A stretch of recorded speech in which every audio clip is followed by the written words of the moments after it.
그 군인들이 먹는 짬밥도 한번 먹어보고. 나는 그다음부터는 군인이 앞에 오면 나보다 먼저 그냥 항시 군인 보면 먼저예요. 군인이 얼마나 고생하는지 말이에요. 그 생각도 바뀌었고.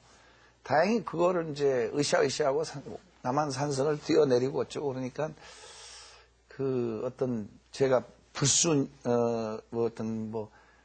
좀 불순한 게 있다는 게 좀 해소가 돼서 그 다음에는 잘 풀려서 계속 살게 됐어요. 그때 추방당할 때는 했습니다. 사실 나가라고 편지에서 요청이 왔는데 그냥 버티고 있었죠. 예, 그토록 한국이 좋으셨습니까?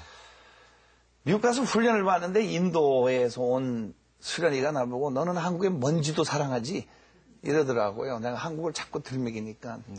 예, 그런 얘기하는데 가만히 생각해보니까 글쎄 먼지까지 사랑하는지 난 몰라도 한국 먼지를 좀 맡아봤으면 좋겠다 그 생각이 들더라고요. 뉴욕에서. 근데 뭐가 그렇게 선생님으로 하여금 한국을 사랑하게 만든 걸까요? 그게 이제 저도 그것 굉장히 생각을 많이 해봤어요. 예. 근데 한국을 사랑하시잖아요, 그죠? 참 묘한 것은 우리 할머니가 1899년 목포 태생이에요. 근데 우리 할머니가 그 한국을 못 잊어 했어요, 평생. 그 다음에 아버지가 1926년도에 군산 출신인데 역시 또 한국을 애타게 그렇게 좋아했거든요. 저는 이제 59년도에 전주에서 태어났고 순천에서 컸는데 저도 비슷한데 가만히 생각해 보니까 어려울 때 가난할 때 태어났어요, 다. 1899년이면 굉장히 어려웠고 26년은 일제시대고 59년은 전쟁 나고 10년도 안 지나서 태어났는데 아무래도 그 사람한테 매력을 받은 게 아닌가. 문화와 사람한테. 아까도 내가 말씀드렸지만 온돌방에 앉아서 받은 교육도 있고 친구도 있고 나 외국인 학교 갔을 때는 부모 보고 싶어서 울지는 않았어요. 친구가 보고 싶어서 울었어요. 그래서 아마 무슨 책을 쓴다면은 가서 살아보니 사람이 좋아 머물게 됐다. 이런 그 마음이 가고 그 정이라는 것 때문인 것 같아요. 한국 사람의 정이 아주 깊은 거거든요. 세상에 고운 정도 있지만 미운 정은 또 뭐예요? 미운 사람도 사랑한단 말이에요. 그게 한국적인 거예요. 그래서 아마도 딱 한 가지 단어를 얘기하자면 정 때문에 우리 할머니도 여기에 매혹이 됐고 아버지도 그렇고 저도 그렇고 그 미운 정, 고운 정뿐만 아니라 더러운 정이라는 것도 있지 않습니까? 정에 성공하고 망하고 굴죠. 우리나라 교육 열기에 대해서도 이제 잘 알고 계시리라고 생각을 하는데 많은 사람들이 유태인의 교육과 한국의 교육을 비교를 합니다. 선생님은 어떠신지요? 미국의 합중국에서 한국 사람이 우수하다는 것은 전 세계적으로 다 이미 규명이 됐어요. 한국 사람이 미국에 이사 오면 1년이면 평균 80% 이상이 새 차를 사요. 5년이면 집을 마련해요. 80% 이상이. 한국 사람들이 적응력이 뛰어나요. 그리고 적응력 중에서도 아이들의 교육에 대해서 무지무지 신경을 쓰는데 이제 몇 가지 약점이 있는데 그 유태인들이 이제 하버드 대학교에 이제 제일 많죠. 그다음에 소수민족 중에는 한국이 제일 많은데 이런 말이 있어요, 뉴욕에.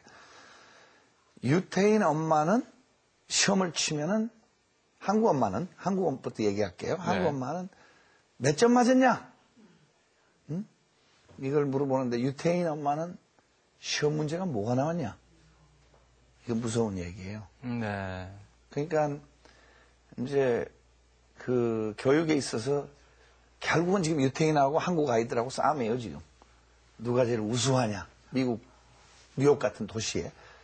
근데 이제 우리가 이제 몇 년 됐다고 한국이 세계에 진출한 지가 이제 좀 조급한 마음도 있지만 앞으로 한국 엄마도 유태인 엄마처럼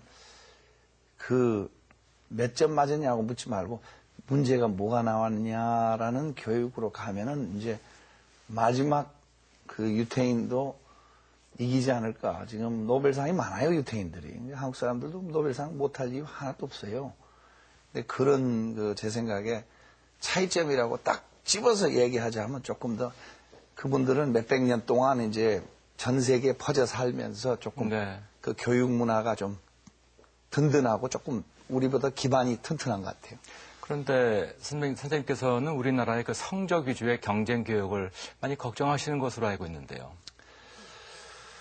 참 교육이 이게 말하기가 참 힘듭니다. 왜냐하면 네가 뭐 똑똑해서 뭐 대치동에서 조용한 전쟁이 벌어지고 있잖아요. 이게 이제 제가 외국인이니까 솔직하게 얘기합시다. 낮에는 학교에 나가서 출석하고 잠자든지 뭐 하든지 있고 그다음에 밤에 좋은 학원 가서 배우고 이건 모든 사람이 잘못됐다는 걸 알거든요. 그래서 이거를 극복할 수 있는 방법은 나는 그렇게 생각해요. 또 저는 앉아서 신체 검사하면서 기러기 아빠를 만들어요. 엄마 아이들이 나한테 신체 검사 받으러 가요. 카나다, 호주 가면서. 그래서 피부로 느낍니다.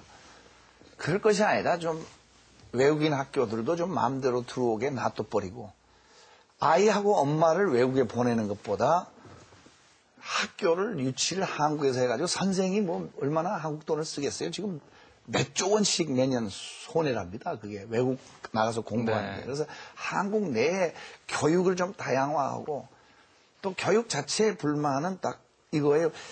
딱 그 수능 시험이 딱 이 좁은 골목으로 가는데 미국은 안 그렇거든요. 미국이 그거는 조금 나아요. 여러 가지 사이드로 돌려서 가는 방법도 있고. 네. 그래서 한국의 교육이 지금 똑똑한 아이들은 뭐 어떻게 가르치나 똑똑해요. 그건 그래요. 그러나 교육이 좀 다양한 통로를 네. 올라갈 수 있는 통로를 열어주면은 그리고 이제 한국이 강한 것은요. 부잣집 아이들도 중요하지만 가난한 집안 아이들이 기회만 주어지면은 국가 대통령 될 수 있는 길을 열어놔야 그 국가가 잘 살거든요. 네. 그래서 그게 사실 기독교 문화예요. 네. 그러니까 그 가족 배경이나 뭐 돈이나 뭐 이런 걸 보는 게 아니고 능력 위주죠. 네. 그래야 앞으로 대한민국의 장래가 보장이 된다고 저는 감히 제 철학을 이렇게 던져놓습니다. 우리나라의 인성교육은 어떻다고 보십니까? 참 걱정이 돼요. 계속 한숨만 쉬시는데요, 질문 드리면은. 예. 왜 한숨을 쉬냐면은 미국 사람들이 7, 80년 동안에 키친 스토브에 앉아서 교육을 받았어요. 부엌 난로. 가난했어요, 미국도 7, 80년. 우리 아버지 얘기 들어보면 엄청